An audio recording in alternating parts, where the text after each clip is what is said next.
login is.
Okay.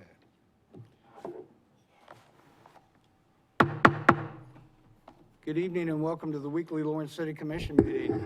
We just got done with 3 hours almost of preliminary budget work, and there has been a lot of great work done by our staff and all of our department people in making sure that as we look at the 2017 budget, we're doing it the most cost-effective way as we possibly can to the taxpayers and ratepayers and citizens of all of Lawrence, Kansas. So that's kind of what we've been doing. First item on the agenda are recognitions and proclamations and presentations. It says we have none, but I do want to say one thing. And in light of the events in Orlando, Florida this weekend, I think as a governing body and as a community, we need to make a statement about those events. I think it's absolutely imperative that we do that. As many of you, as all of you, I'm sure, on Sunday morning, watched as the events really unfolded. I found myself looking in the eyes of Mayor Bobby Dyer and realized, you know, I have never, ever been faced with anything quite like that. And I hope to God never do, but our support for the mayor, all of the services, and just the people of Orlando, the families of the folks that lost their lives. I think it's what Lawrence, Kansas does. And with that, I have showed all of you, and unfortunately it hasn't gone out yet, but I'd like to read a recognition from the office of the mayor of Lawrence, Kansas. It's okay with all of you.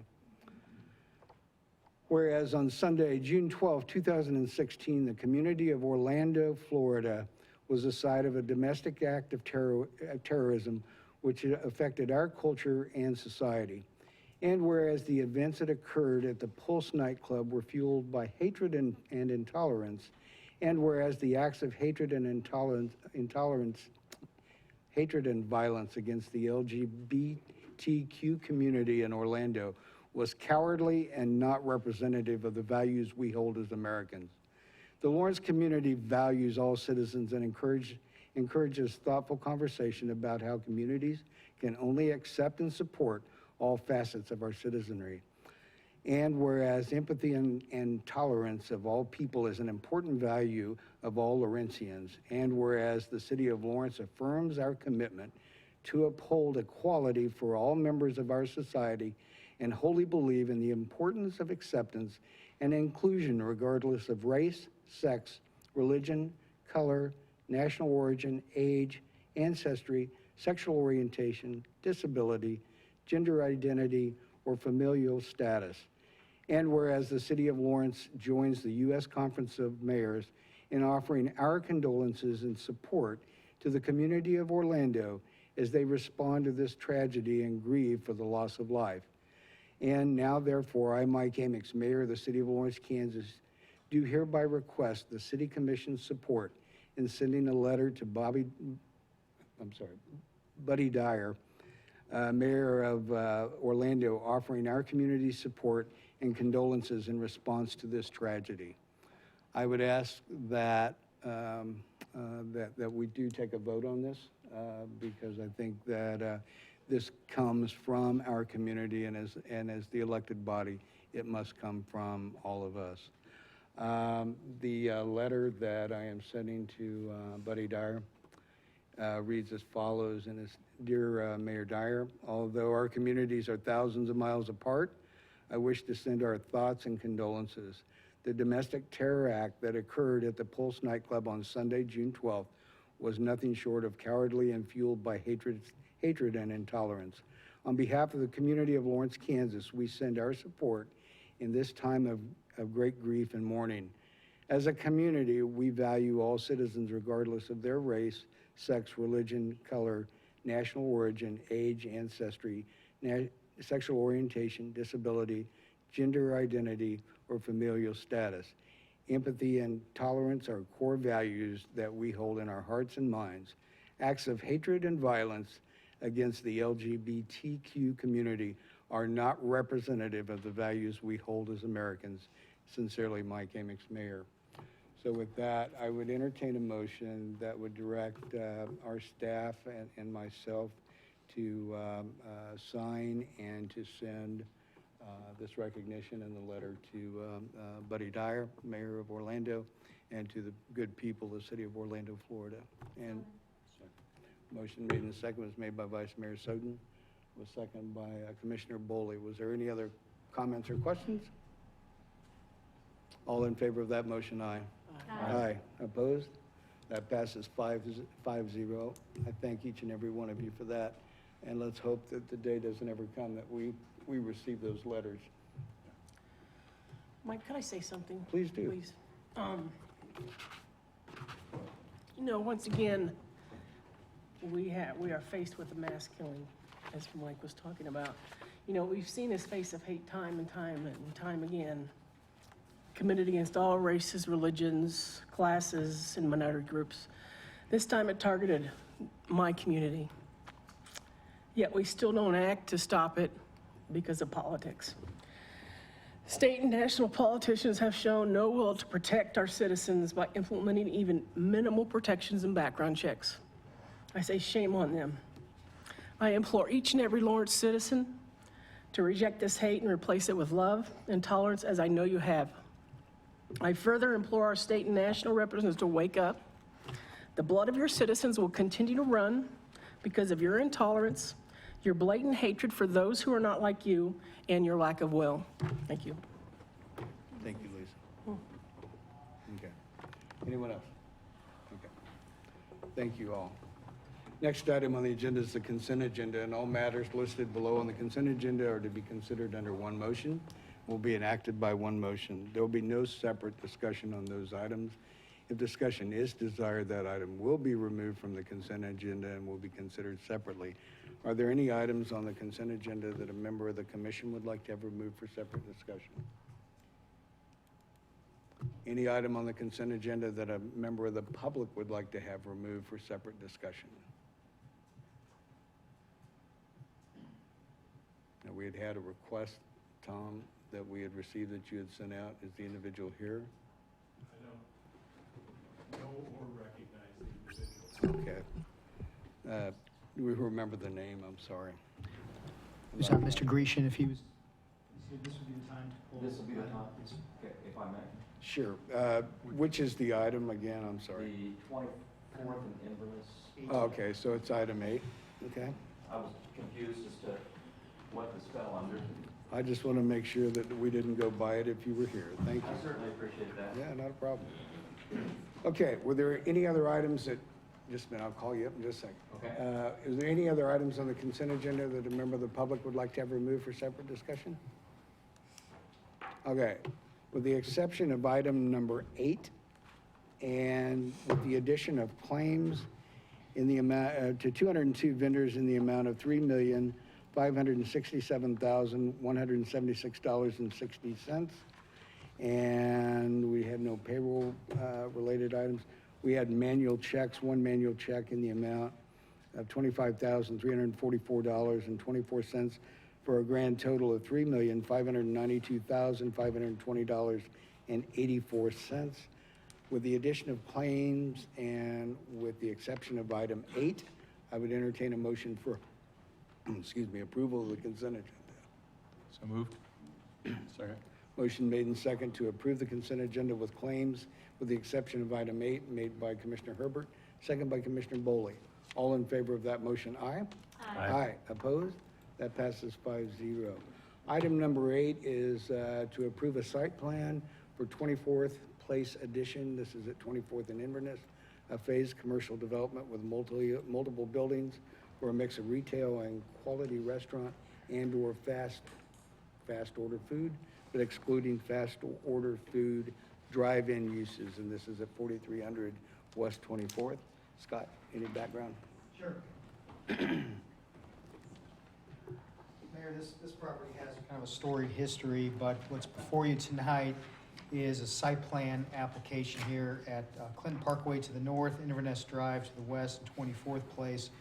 Through a series of different requests and processes, the property was zoned CN2, so it's neighborhood commercial zoning. And the latest request that was most recently taken up by the Planning Commission, I believe in January this year, was a request for drive-through, fast order food drive-through. The CN2 zoning district permits fast order food drive-throughs with a special use permit. Planning Commission recommended denial on that. Subsequent to the Planning Commission's recommendation, it did not come to the City Commission. It was withdrawn by the applicant, and instead the applicant made this application for a straight site plan with no special use permit part of the site plan. So it's a bit of a speculative project at this point, that they do not have any tenants that I'm aware of, but it really, what this site plan reflects is a mix of fast order food without a drive-through uses, other commercial retail uses. There is at least one drive-through. The CN2 district does permit drive-through uses such as dry cleaning, for example, but not with the fast order food.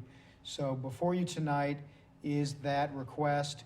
When the CN2 district was established, it was established with a condition that site plan approval had to come to the City Commission. So it's typically site plans, as you know, are administrative. This one had the weight of the City Commission approval, so it's being presented to you. We notified residents within 1,000 feet. It was also required that we do some super notice on this, and so it's presented to you in that way. We did concentrate with the applicant. I think the applicant actually did a really good job on this design. This area here represents an extra buffer yard that was part of the Inverness Park District Plan. And this area in the southwest corner is intended to really reflect a transition and a high pedestrian activity use for this area in this commercial complex for the neighborhood that is primarily to the south and southwest. So you know the schools are even further south here. So this represents an area that would be some sort of retail or probably restaurant use here with a little outdoor patio and some more kind of park-like setting here. Heavily pedestrian oriented with a lot of different ways to get in and out of this site and then traverse the site on the site. So that's it in a nutshell. I'm happy to stand for questions. If not, turn it over to Mr. Grecian for comments and questions. Okay, questions to Scott. Will you scroll up a little bit? Is there pedestrian access from 23rd Street down to, because I don't want people to have to walk all the way around practically to the roundabout to get to the sidewalk that leads to that area? There is not, and there's some reasons for that. This is a topographic challenge, Right. frankly. So the site would kind of dig into that area. With the signalized intersection at Inverness and Clinton, the pedestrian traffic should actually cross here at that signal and then down to where it's appropriate to come into the pedestrian, to come into the site at this point and not traverse the steep grades that Right. really flank the west and the north sides. That's what concerns me, is that people will try to shortcut it anyways, and is it better to be proactive and create a safer solution? Well, we're trying to compel folks to go use the signal and not Sure. use the, you know, Sure. not cross Clinton Park. so. Right. It makes me think of the malls, or I guess they're called Village One now. But behind the mall's, strip mall, they have a stairwell that leads right up to behind where the pizza place was at 23rd and Louisiana. And, I mean, that was very handy. I saw people using that all of the time. So I recognize that's, you know, a major traffic way, but still. Yeah, no, it may be a little bit different in its circumstances, but we have obviously tried to put a mind to the pedestrian flow and where they're coming from and how they should Sure. get there kind of in a safe, efficient manner. Right. It's also a pretty big drainage way there, just Yeah. on the south side of Clinton Parkway, Very steep, like Yeah. yesterday.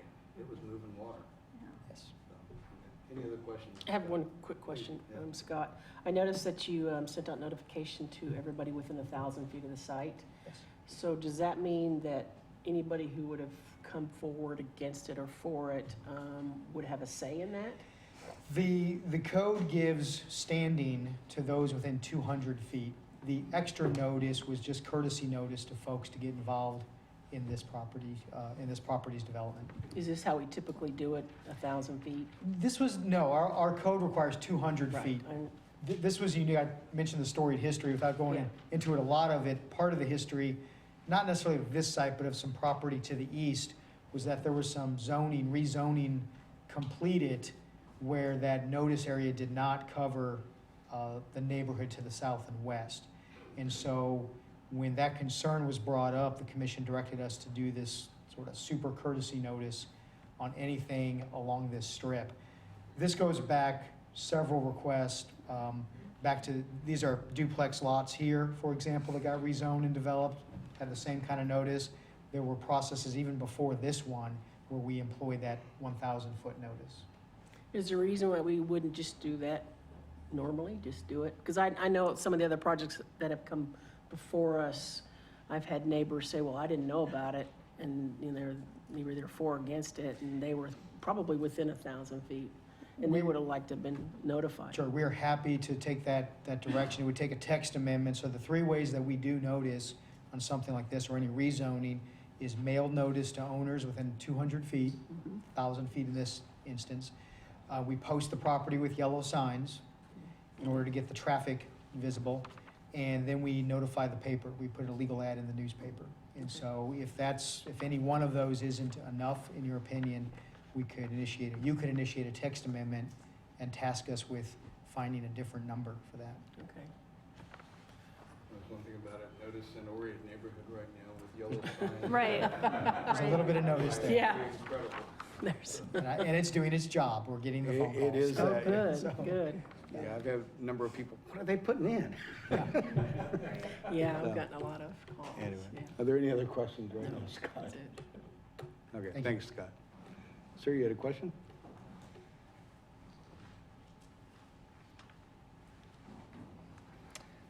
Good evening, my name's Larry Grecian. I live at 4417 West 25th Place, and thank you for allowing me to speak on this project again.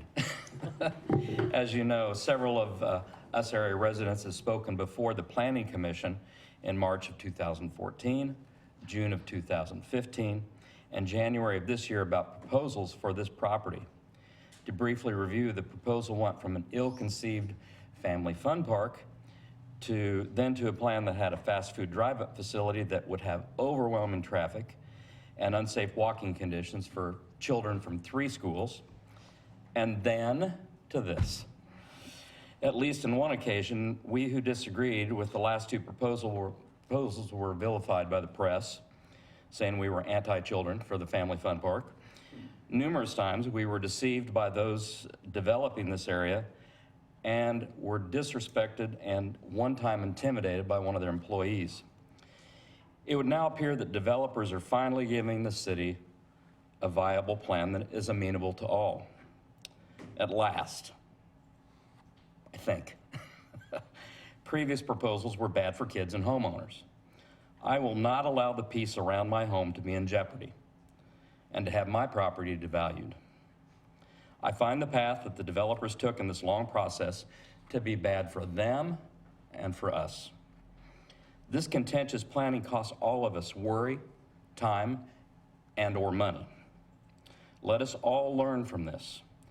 I really believe area residents want progress that's thoughtful and long-term and good for all involved, including to the developers who wish to make money. To paraphrase a contemporary quote, why can't we all work together? Hopefully this commission will, as the Planning Commission has, will maintain the original philosophy for the Clinton Parkway District Plan. In the Planning Commission's own words, they said, quote, businesses and residences good for the immediate neighborhood and not for the region, end quote. The plan was developed to benefit those neighborhoods. Why can't future work with longtime homeowners get their feedback before drawing up plans that the majority of us homeowners don't want and which cost developers money and ill will? Future developers need to get it right. Thankfully, the developers in this case were not given carte blanche earlier by the Planning Commission. I'm grateful to them and wish to commend them. The Planning Commission did a good job. Myself and others fought in a sincere voice that offered constructive ideas and defeated bad ones. The system seems to have worked. I think the plan might finally be a viable one if it passes tonight. I respectfully ask continued regulation on this property as intended, and that no future SUPs on this property be considered due to the unknown tenants that might be coming to that property. Thank you very much. I appreciate it. Anybody have questions for Larry? Okay, thanks, Larry. Any other comment on this item?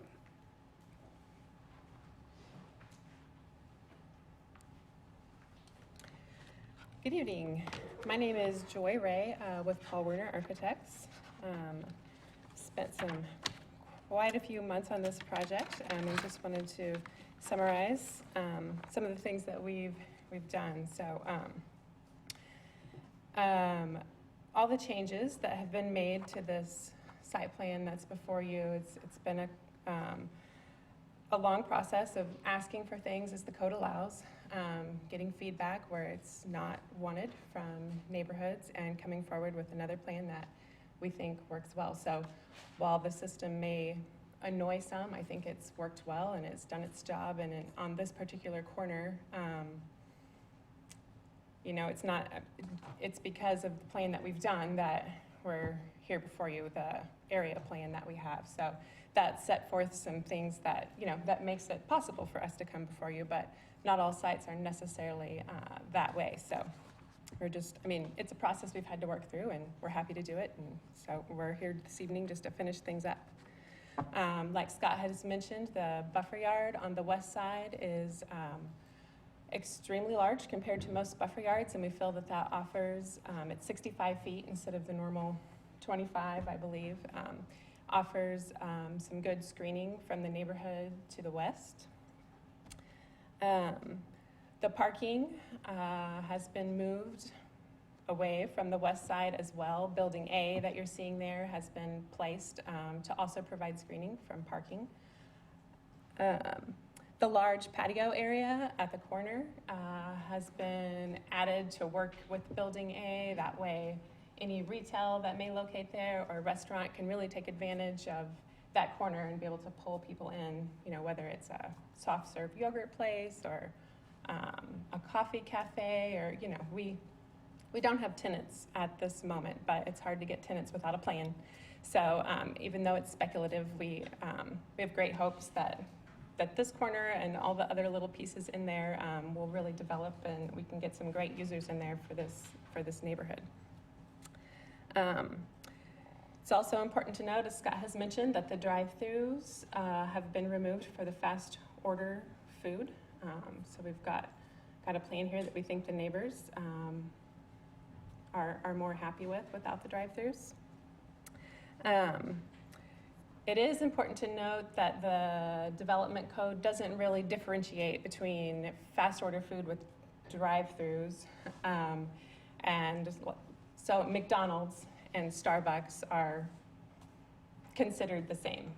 So they all have drive-throughs. So in the end, we hope a coffee shop locates here. We may be back to ask for something in the future, but again, that's a process that we will work through with the method that the planning staff has set before us. We'll be back here, we'll be back before the neighbors, if something like that should happen. It's just at the moment, we don't have users in mind. And so hopefully this works, but if not, we will definitely take the means set before us to make sure that we follow the rules. I think that's all mostly, and we just believe this site plan addresses many of the concerns held by the planning office and the single-family neighborhood to the west.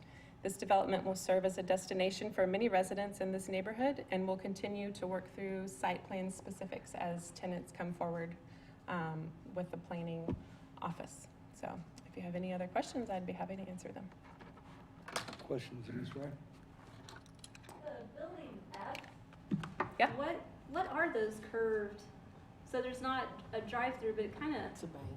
looks. What is that? It's planned for a bank. Okay, so those are just bank lanes. Yeah. Okay. Yeah. Thank you. Any other questions? Thank you very much. Is there any other public comment on this item? Yes, sir. Please come forward. Understand correctly that if it's not Could we a have- drive-through, any kind of, Could we have your name, sir? oh, I'm Dan Klinger. I'm a property owner to the north of Clinton Parkway. And am I understanding correctly that there could be like a McDonald's so long as it's not a drive-through?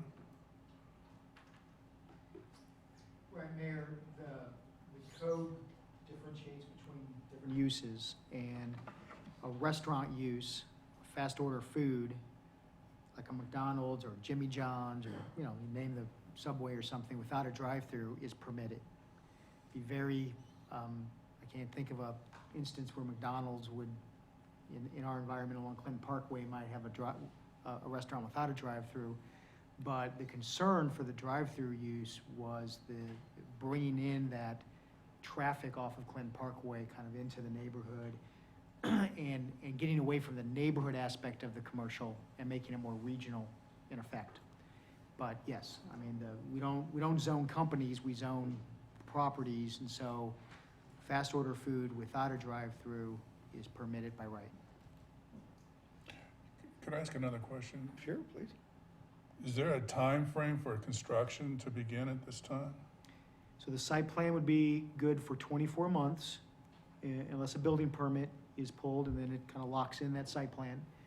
And if after 24 months a building permit is not pulled, there's a process for extending the site plan timeline, that approval date. I just have one more comment. I'm relatively new to Lawrence, just moved here last fall. Welcome to town, sir. Thank you. I've noticed there's kind of a dearth of public park space in that area of town, from Bob Billings down to 27th, north to south, and from Wakarusa to Castle, east and west. I don't think there's any public city park. And I just think that that would be an ideal place for a public park, not a golf course, a private golf course, but a public park. I think it would better serve the neighborhoods, both north and south of Clinton Parkway. Okay. So that's just my cursory view, being relatively new to the area. Dan, as commissioner, I guess I've been on since 2005. I think we've seen about 3 or 4 plans on this parcel of property. And I think the neighbors that to the west and neighbors in your neighborhood to the north have looked at multiple plans also. And I think that as we've gone through a process, I think we've talked about open space and any number of things that could happen there. But it's privately owned property, individual has, has a right to develop under our development code as long as he or she meets, the rules as they're established. And I think Larry brings up an important point in this particular plan. I think it did work. I think the fact that there was communication to the point where there was buy-in from all, I think it worked. Is it going to satisfy everybody in the end? No, it's not. I think we'd all be foolish to think that that's going to happen. But the truth of the matter is, of the plans that I know that I've seen as a commissioner, and I know others in the past along with me, this may be the best of the plans that we have based on, the area to the west and the area to the north. Just one last comment, and I'll take my seat if I could. There's a lot of cars involved. I'm not sure the street infrastructure is really suitable for that kind of commercial development in that area with those narrow streets and all those apartment buildings. And I think it's while it may be a better proposal than what you've had in the past, I agree with there. But I just don't see the infrastructure supporting something like that, traffic-wise. I think it's a poor decision. That's just my comment on it at this time. I appreciate that. Thank you. Thank you. Other comment?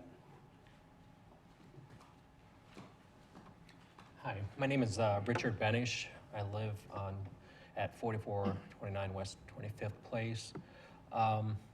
In regards to this particular plan, it is probably the best one presented. My concern right now, though, is, as the representative for the project said, we're going to come back if we find somebody that wants a drive-through. We're going to come back and ask for another special use permit. So my question and concern is, will the public be notified of that again, or will it go directly at the hands of the planning department and be at their discretion? Richard, you're going to be notified again, and as Commissioner Larson brought up a second ago, we're going to consider, notifying, possible change to the notification process where we notify a larger group, okay? No, that's my biggest concern was just, having something, because in the past, every time that the developer presented something, they were looking to push the envelope a little bit further, and, if we say, yeah, this is acceptable, what's the next envelope being pushed? That's really my biggest concern at this point. And I'd also like to place my support in expanding that range for notification in all projects, as Commissioner Larson said, because I am outside that 250 foot or 200 feet notice ring, but I'd have to pass this to access my home. So it makes logic sense to just expand that so more people are aware of these issues. So, thank you. Richard, when that item is on the agenda, we invite you back to discuss the expansion of notification, okay? Thank you very much. Thank you very much. Any other comment on this item? Okay, well, thank you all for coming tonight. Back to the commission. Yeah, question. Sure, please.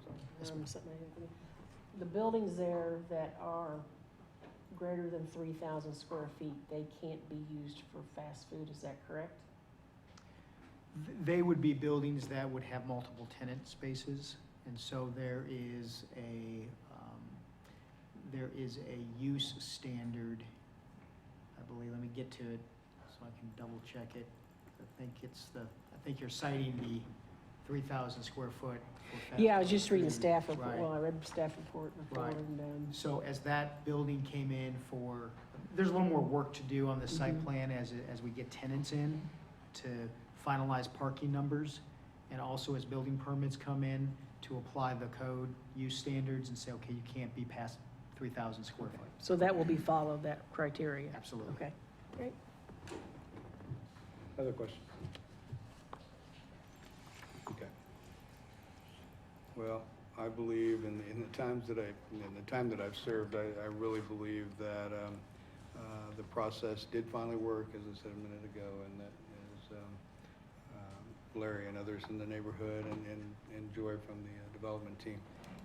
I appreciate all the work and time that's gone into this, and Dan, I wish it would be a better plan, but you know, the history of all of this is, it's gone on, you know, quite a while. We're finally gonna have something that is cast in stone that people will be able to see exactly what's gonna be there. So that's kind of where we're at. Any other questions or comments? I would entertain a motion then to approve the site plan for 24th Place Edition at 24th and Inverness. Again, it's a phased commercial development with multiple buildings for a mix of retail and quality restaurant and/or fast order food, but excluding fast order food drive-in uses located at 4300 West 24th. I would entertain a motion for approval of the site plan. So moved. Second. A motion made and second to approve the site plan was made by Commissioner Herbert, second by Commissioner Larson. Any other questions or comments? All in favor of that motion, aye. Aye. Opposed? That passes 5-0. Next item on our agenda is general public comment. And as always, the public is allowed to speak on any items or issues that are not scheduled on the agenda after first being recognized by the mayor. As a general practice, the commission will not discuss or debate these items, nor will the commission make decisions on items presented during this time, but rather will refer those to staff for follow-up, and individuals are asked to come to the microphone, sign in, and state their name and address, and speakers should address all comments and questions to the commission. I would ask, if you brought your cell phone this evening, if you would silence it to protect anyone that, or give everybody the courtesy that wants to come forward and speak to be able to do so without being rung on.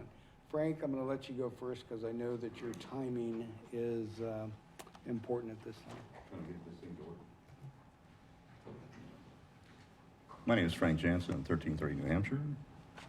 I'm here to speak about the holy month of Ramadan,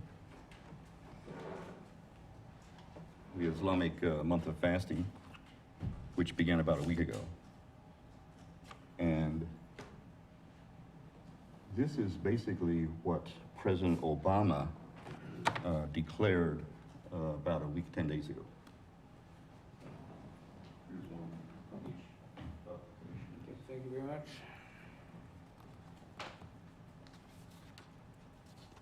Sorry, there won't be more people here to listen to this. I expected the director of the Islamic Center in Lawrence, Sama Al-Mukri, to be here. I think he was here earlier and left not knowing what was going on. As President Obama said, a new moon, June 6th, has heralded the start of Ramadan, the holy month of fasting.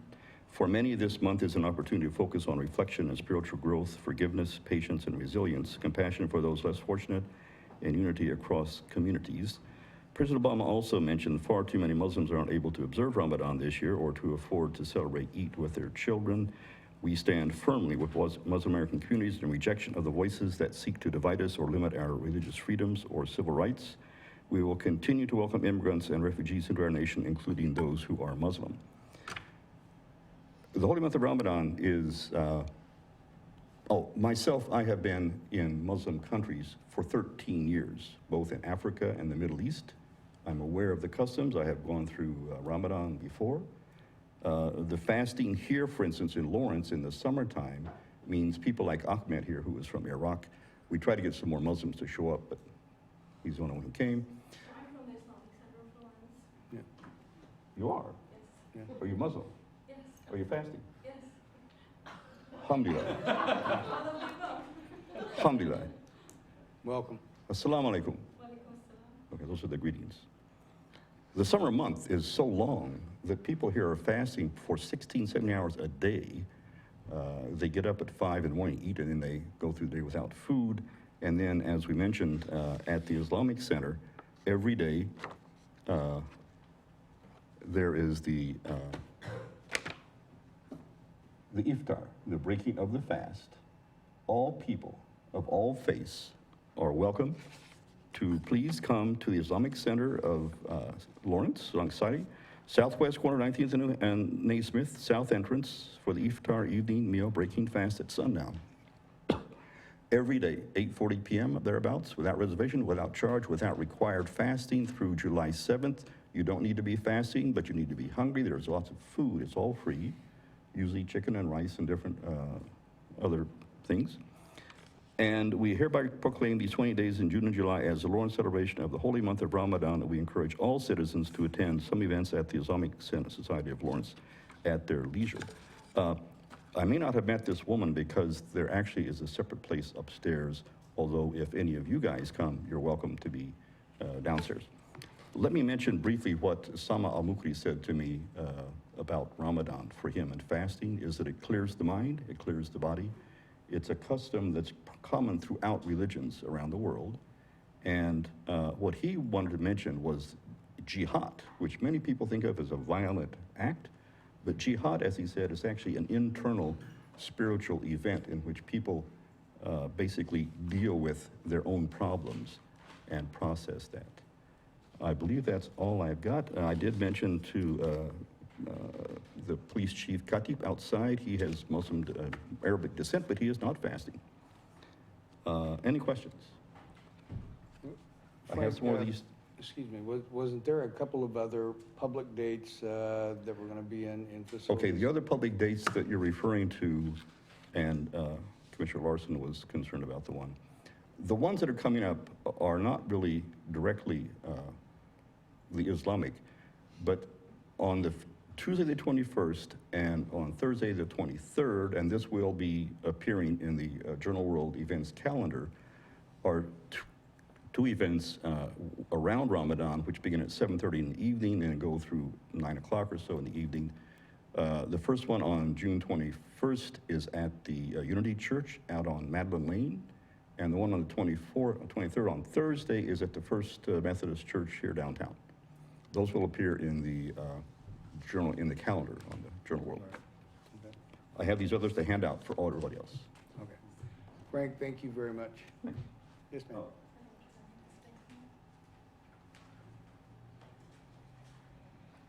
Hello and good evening, everybody. Good evening. Assalamu alaikum, which means peace. My name is Asma Zaidi. I'm actually a neuroscience researcher and a professor of biochemistry at the Kansas City University of Medicine. But today I come before you as the social secretary of the Islamic Center of Lawrence. On behalf of the Islamic Center and the entire Lawrence Muslim community, I would like to thank you all, the City Commission and the Mayor, for recognizing the month of Ramadan. As Frank already pointed out, that Muslims fast from sunrise to sunset during this holy month, and it's a time of not just abstaining from food and drink, but also self-reflection and kind of just looking at yourself and assessing your relationship with God as well as with your fellow human beings. It's a time of giving and sharing and charity. I do want to point out, I've lived in Lawrence for 20 years, and I want to say that we're really blessed to live in such a beautiful community such as Lawrence. Lawrence not only embraces diversity and inclusion, but actually celebrates it. So we're really blessed to be a part of Lawrence. And I also want to say that we have evening meals every day at the Islamic Center. We call those iftar. And the ones on Saturday are really awesome, wonderful community dinners with not just rice and chicken, but actually cuisine from all over the world. So on behalf of the board of the Islamic Center, I welcome you all to come and check us out and share a meal, have a conversation, and let's all work together to make Lawrence even better. Thank you. Thank you very much. Encourage everyone to, get to know, folks, in a community, and this. Thank you for the invitation very much. Okay, other general public comment? Carrie, you have something? Yes. I am Terry Reardon. I live at 1613 Tennessee, and thank you very much for this opportunity tonight. I especially appreciate what you do here. Being a previous city commissioner in Lawrence planning commissioner, I know what efforts and what amount of chagrin and amount of difficulties, and I appreciate all that you do, and that comes from a heartfelt. I also appreciate, Lisa, your comments tonight. I have several patients that are LGBT, and that's a very difficult time in life. We need to be very supportive and tolerant, and Mayor, thank you for sending that. I come here for two reasons tonight. One is discuss the police station. I'm very much know that you're into the looking at the police station, what should be done and how we can help our police. I think we all want to be supportive of them, but at times finances come into difficulties with that. I wanted to mention that on the first one, that resolution number 7040 that was passed on August 13th of 2013. It was a resolution authorizing $1.5 million in obligation bonds and/or temporary notes for the purpose of paying and costs thereof of a police station. I thought it was necessary to have a new police station at that time. I still believe that this is something that the police need and will help us to be safe. This resolution was adopted, and it says that there's no ending date on this. This was important, but there are many resolutions that have been passed that are probably on the books that have never been fulfilled. This, I think, is a situation that is a little bit unique in the fact that at the same time, as a city commission, we directed staff that there would be a $2.5 million give back because West 6th Street was going to no longer be declared a state road, and therefore the $2.5 million was to mitigate some of the cost that would be associated with 6th Street in perpetuity after that. We authorized that $1 million be used, and I can't remember exactly what we did. Maybe the mayor remembers, but I don't.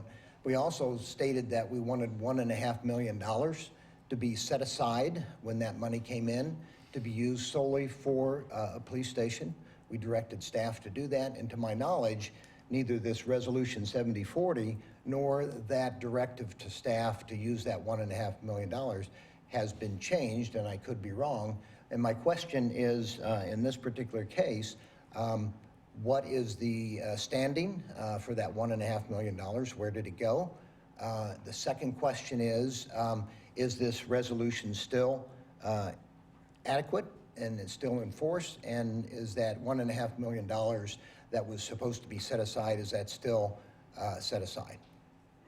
I don't expect an answer tonight, obviously, but I wanted to bring this up because I think it is a very important situation for the city. I know you're dealing with a lot of finances at this time, and this was one of the ways that we tried to reduce the cost. And I know as a city commissioner, I had no intentions of saying that if the bond failed, that this would be null and void. Okay. I can't speak for the other commissioners, but I can speak for myself. Dr. Reardon, I'm probably convinced that the resolution is still in force unless that there's some clause in there that says it's not. You know, I can't tell you right now, you know, where the $1.5 million is. You know, we'll ask staff to check into that. Do want you to know that the recommendation to date on the capital improvement program does show planning money, and I think it's exactly $1.5 million. So, you know, it's kind of like it's there. Good. So once you realize that, Tom, you have a comment? Yeah, typically, present councils can't bind future councils. However, in this particular case, there was a direction to issue bonds. Those bonds were not issued. So as to your question about where's the money, the money was never generated. But I would tell you that in our current CIP, as the mayor just indicated, we've allocated money for the purposes of design once we get to the point where we're ready to get to that point. Obviously, it's going to take a lot more money than the $1.5 million. And so ultimately, the question and the issue and the decision resides with the sitting city commission. The bonds, as I understand it, were never sold, so the money was never generated for that purpose. So there isn't money just sitting there based on your recollection and probably the reality of the motions that were passed at your time. And I'd ask Brian just to verify that. Yeah, about the correct. bond. The bond hasn't been issued, and I do not believe, Chuck might be able to remind me that we did not set aside that $1.5 million. I believe we spent it on the give back. Yeah. So it was spent, and I don't recall, it was before my time, but I don't recall what the project was. It was 6 an hour. 23rd an hour. 23rd an hour. All right. So the recommendation that stands today is that we are proposing that we start to work session this topic. And I know there's been a lot of conversations before. I know there's been a lot of communications before, but the members of this commission have not been a party to a number of those discussions. So this commission, it's my hope this commission will sit down and strategically go about first determining a site, and hopefully a site that we currently own, that's adequate to meet today's needs and future needs, and then have conversations about staging, if that's, because part of the recommendation, by the way, actually had different staging opportunities, had different approaches to how we would go about that. And once they decide on that, then move to a hard design. We never really had a hard design made for this facility. Right.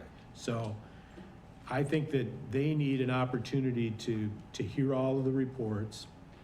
And I know for the police department, this seems somewhat redundant, but I think we have to go back through that process again. And ultimately, we need to decide if in fact they're going to proceed with that, how we're gonna pay for it. And there's different options there. And I, like the mayor said, I don't think this is really the time or place to go into it, but you're certainly invited to observe or participate, or, because there'll be work session, is at least observe and then participate after the conversations about what this commission will be doing with that facility. But I know they feel like they need to get back into the issue. I know I do as a staff member. And I appreciate that. Thank you very much. The second item I wanted to bring up very quickly was that there, in the morning paper, there was a discussion from the land letter. And I would ask that you seriously consider this, but in a negative way. And that is that there have been difficulties being living in an old home and living in the eastern part of Lawrence for most of the time that I've been here in Lawrence. I understand the difficulties that have been in the past with between the land and also the Chamber of Commerce. I've been very pleased the last 3 or 4 years that there's been a direction going for the Chamber of Commerce that has been to me very positive. And I just wanted to speak very quickly in saying that I think this is something that I might have supported in the past, but not at this time because of the tremendous things that have been done. When you think of the Peasley Center that Larry and Bonnie and especially Hugh have been able to create, when you think about Menards, and I know that that's on hold right now. It was also on hold on our commission. We thought that we would get that earlier, but it didn't occur. But one thing that business likes is to have something where you have consistency, where you have the ability to come back and meet with the same people, to have the same situation. And when Menards comes back, I think it would be much more favorable if and when they do come back, that they meet with people like the Chamber of Commerce that has helped them in the past if there are any changes and things that they need to do. So I'm very supportive at this time of continuing support for the Chamber of Commerce. I think they're going in the right direction and helping the city. And that, just wanted to put comment. Thank you, Dr. Reardon. Appreciate it. Any Thank you. questions? Okay, thanks.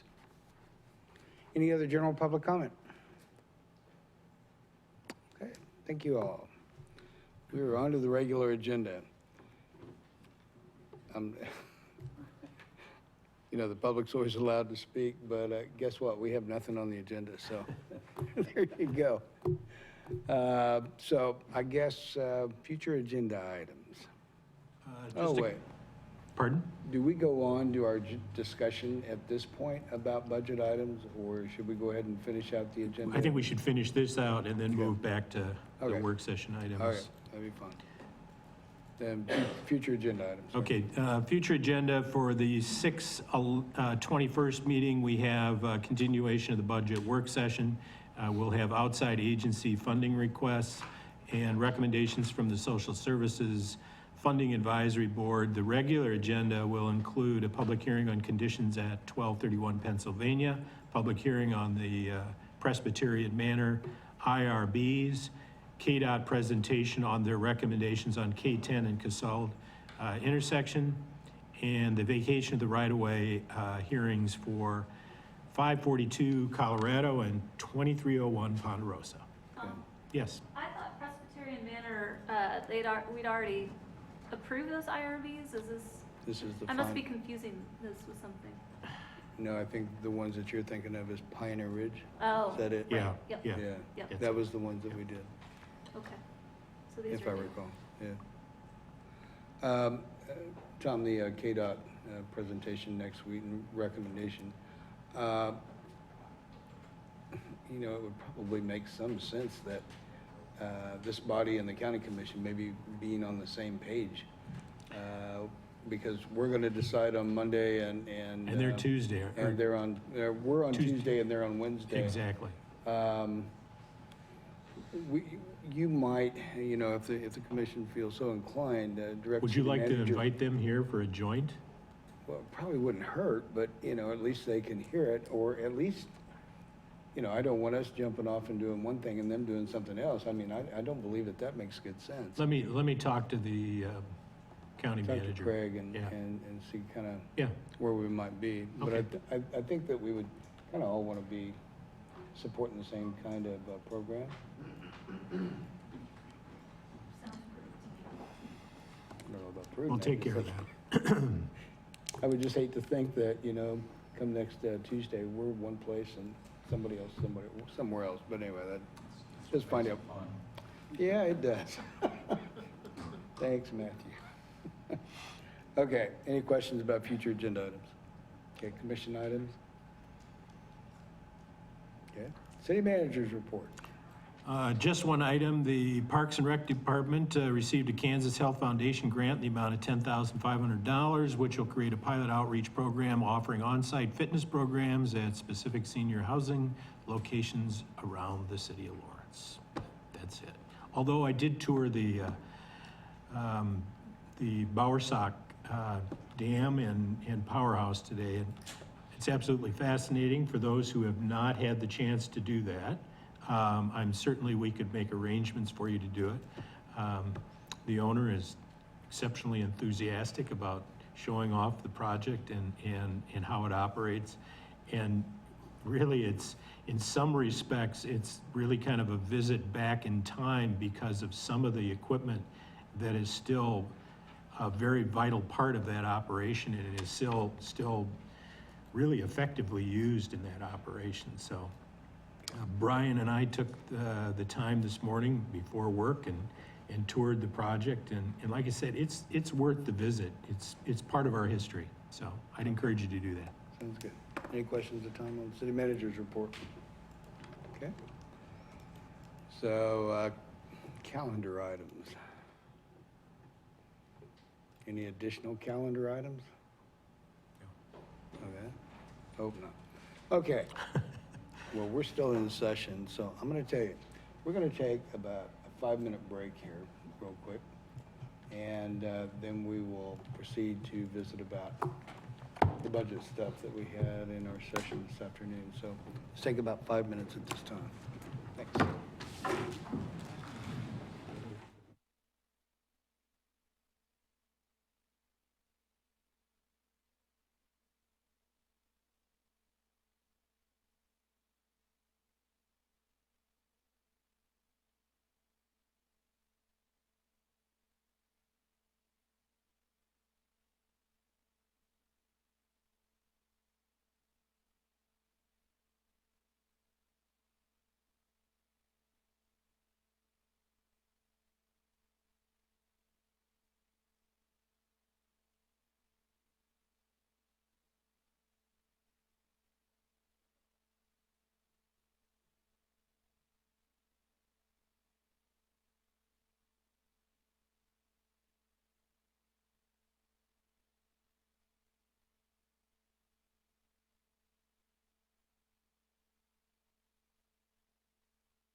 Okay, we are back in session, and we are going to do a bit of a wrap-up following all of today's events.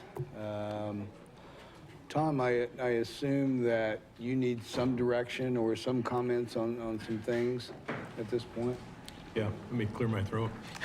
At this point, as I indicated earlier on, we're about $1.3 million in terms of deficit spending. Right. So a mill generates, I think, $925,000.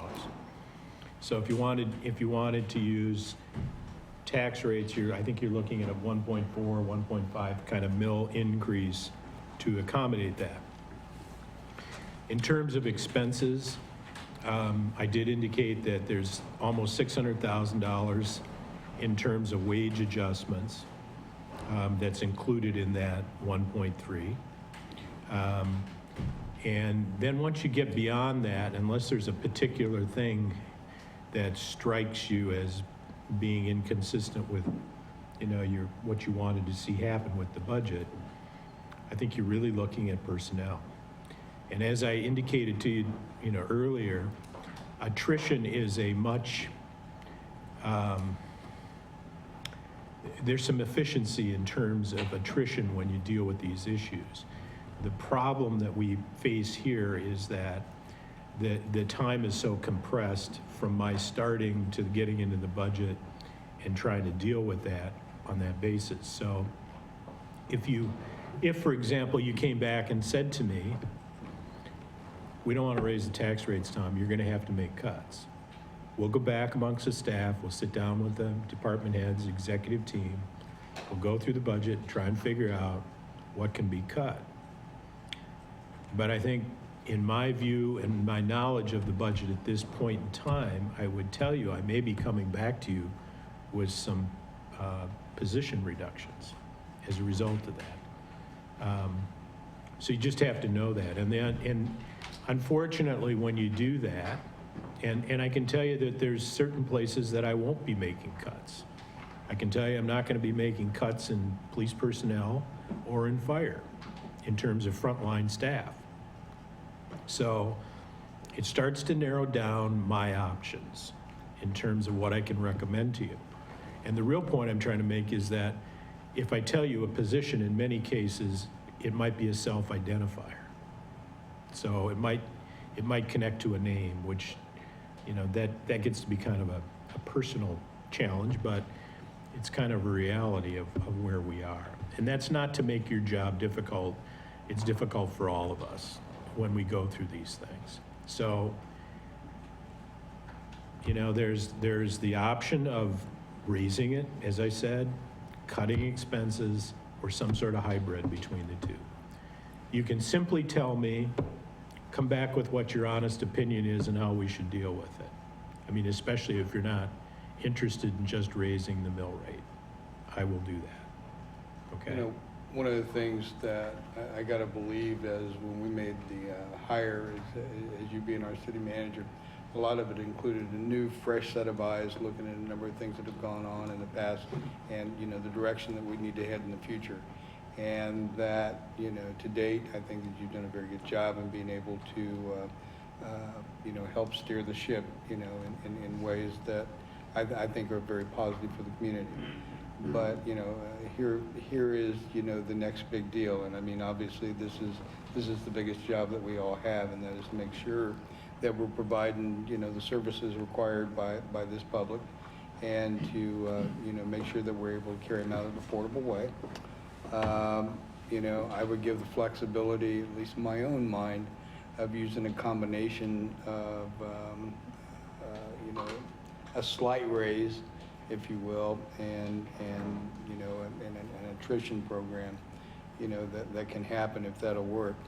But, one of the things that we haven't had the discussion by the commission on things that we may and may not support individually in those projects, specifically has to do with things like, capital improvement. I mean, is this commission going to support 19th Street as we look out east? As we look at, some of, affordable housing, and what is the rate going to be there? What's going to be, the level of funding there? Are we going to continue to look at Castle Drive, as a 2-lane or a 4-lane street? Well, I know where I'm at if it were to come up tomorrow. But, there's any number of those things that are there that I think that the commission needs to chime in on. But, you need direction as you prepare that document and you make it available to us with your recommendations on January 1st. So, and this is just mine, and the rest of the commission needs to chime in on this, is that, I think that we give you some flexibility at this time. You've been here a short time, but I think that the learning curve has been pretty tremendous, and that you've got pretty good idea as to where we need to go. And I'll be happy to do that. We'll sit down as a staff and we'll go through these things and see what we can come up with, and then come back with another recommendation if that's your will. I would tell you that CIP types of items that are property tax dependent, you're not getting dollar for dollar, because when we do that, it's an issuance of debt. And I think Brian and I use kind of as a common factor, for example, if we're going to issue $10 million, well, that's not a $10 million reduction in the taxes in a given year. It's maybe a 10% or $1 million for that.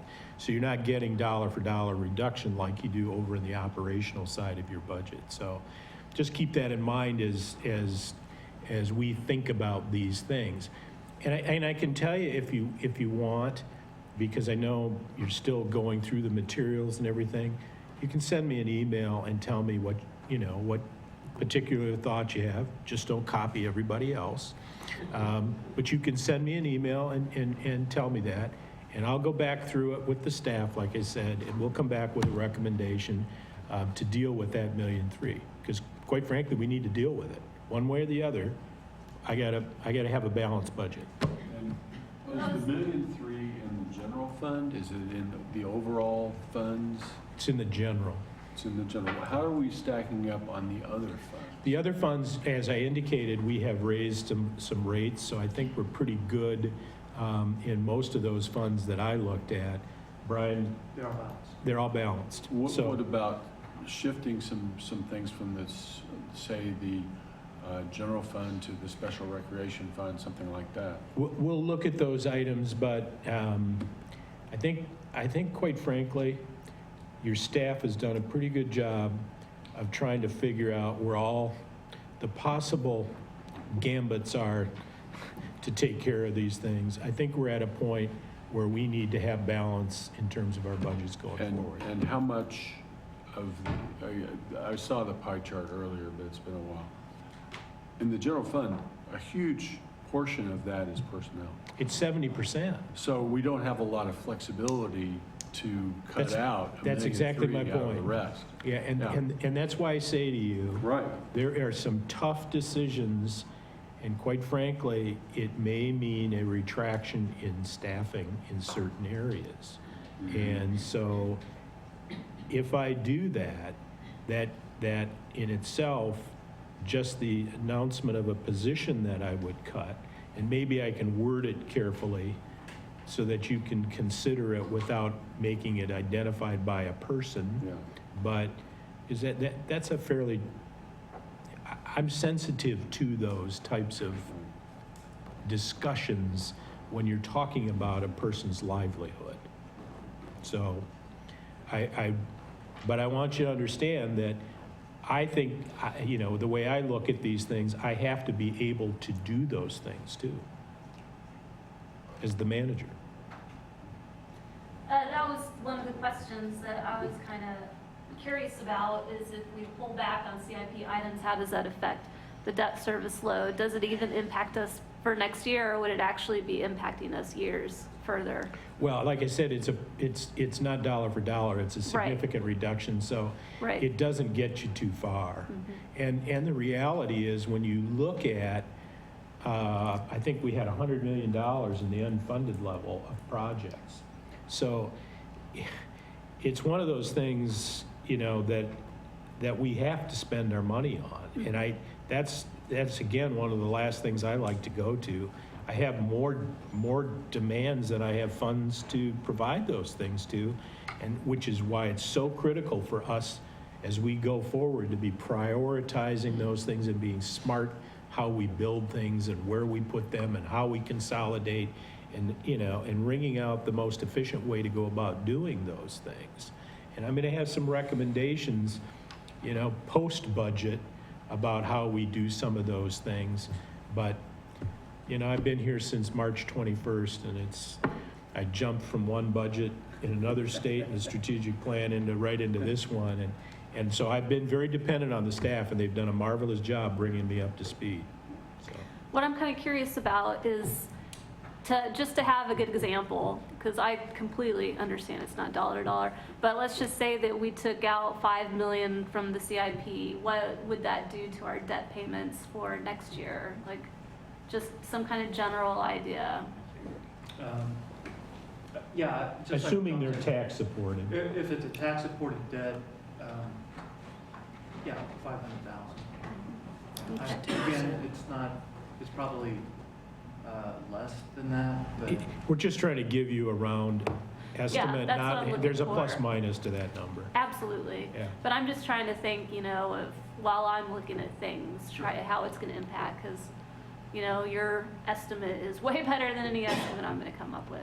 So as So we that's a look- good starting point. So as we look at those estimates, another thing that we can do is maybe we reprioritize some of the recommendations and the movement of dollars around through those things. Yeah. I don't think that's where it's going to get you to the point about the $1.3 million. No. But I fully expected you, with the recommendations on CIP, to take another hard look at those and move things around based on dollars. Right. But, there's and like I told you, there's some things that have been, a lot of pressure has been applied on a number of other items that are starting to resonate and have, make some sense in terms of what we have to look at too, so. So on the 3% again, as we look at employee compensation, that is a merit pool of money? Yeah, it's a merit pool. There are some, I suppose there's a potential that we would have some adjustments for some of the ranges that seem to be out of sync, not unlike what Brad was talking about. But I think we took care of most of those last year. When you made your adjustments last year, you have plugged $70,000 or some number, and you made some adjustments there. Right. So I think those ranges and steps are in pretty good shape now, so. Okay. Other questions, comments, directions then at this time? I had a question. I missed this because, we kept kind of going back and forth a little bit out of the room. But the library, their request for $300,000, I missed your answer if that was coming out of their current reserve, if they were looking for $300,000 from the general fund, or where. I didn't quite get that. So actually, the library, the budget as presented now basically takes whatever reserve that was in the library fund and allocates them. I believe that's around $80,000. So if they're asking for a $300,000 increase, actually, it wouldn't have to be that much extra in taxes because we have that reserve one time. I think we've talked about that. You can use that reserve one time. And then the next year, you don't have that reserve, that you would have to come up with that $80,000. But if I recall, he was also mentioning that this is a ratcheted request, and this is the first of a 3-year. So a $300,000 roughly would be roughly a third of a mil. So over time, if he does that, or the library asks for that 3 years in a row, that'd be it. So it sounds like the $300,000 is definitely going to create a structural deficit within their fund. Yeah, it would definitely be a structural deficit. Okay. Anything over what they have right now, because basically we take the revenue that comes in from that property tax, we turn around and redistribute it to them. So yeah, if they're asking for more, the only place that you currently have in that fund is it's a property tax. And so it'd be an increase in property tax there. It'd be a property tax.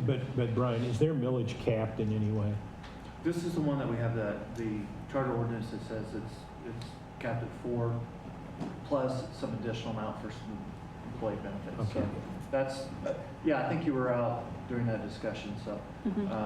In order to do that, we can get close to that cap at 4 and be able to fund it this year.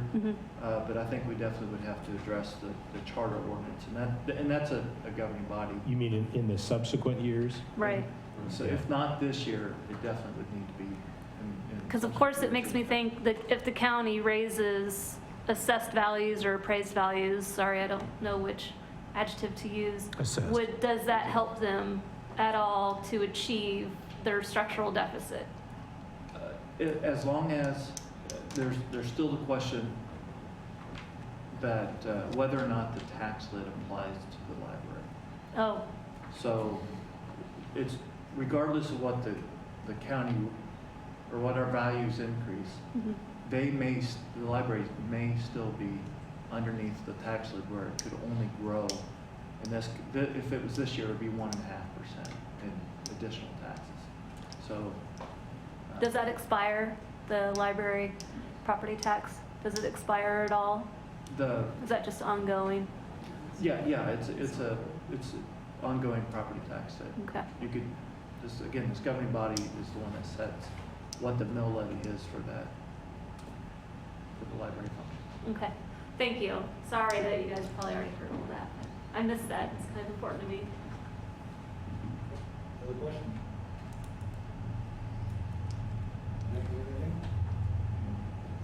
So I'll come back with a recommendation on the $1.3 million and how to deal with that. Yeah. That's what I do. You know, we do have one other thing. I did promise Michael Allman, time at one of our sessions. I would suggest, and if you would work with Michael and set up a Yeah, time. I think we're meeting tomorrow. Are you meeting tomorrow? Okay. Yeah. We'll do that, okay? Okay, guys, anything else? Well, if we could not raise taxes, I've heard the county's looking to raise them, the school district is looking to raise them, I don't want to add to that burden. So, Just so that we're all realistic, there's nothing magic about this. right, right. Right. Money in, money Well, out. The cups. The general fund is 70% personnel. That really limits what you can do. Especially if you're wanting to bring janitors back in, and then it comes out of contractual services. Yeah. So I don't, then we're adding. That's what you don't win. Right. You Yeah. don't. So, the other thing that's happening here is that there is some shift in priority that's occurring too. Right. Okay? And I think the best example of that is CIT in the police department. That's a fundamental approach shift for them, which I support and which I think you've identified as one of your objectives. And so as commissions change, priorities change, and sometimes things get reallocated in that prioritization process. So they won't be easy decisions because so much of it's in personnel. Yeah. And what I'm trying to make sure you understand is I will defend the decisions that I make in terms of my recommendations, but ultimately the absolute decision rests with you, so. Well, one of the things that I gotta say last is that I think all of us have been big supporters to make sure that our core services are where they need to be, and I think that they should be first and foremost, because those services affect everybody in this community. And so we'll want to make sure that we have those in place and not having to look over our shoulder and trying to figure out how to fund those. So let's take care of those. Okay. Anything else? Questions, comments, nothing? Ladies and gentlemen, I'm tired. Yeah, thanks for all your work today. Thank you all for coming today. I would entertain a motion to adjourn. Motion made and second to adjourn, made by Vice Mayor Soden, second by Commissioner Larson. All in favor of that motion, aye? Aye. Opposed? We're adjourned. Thank you all.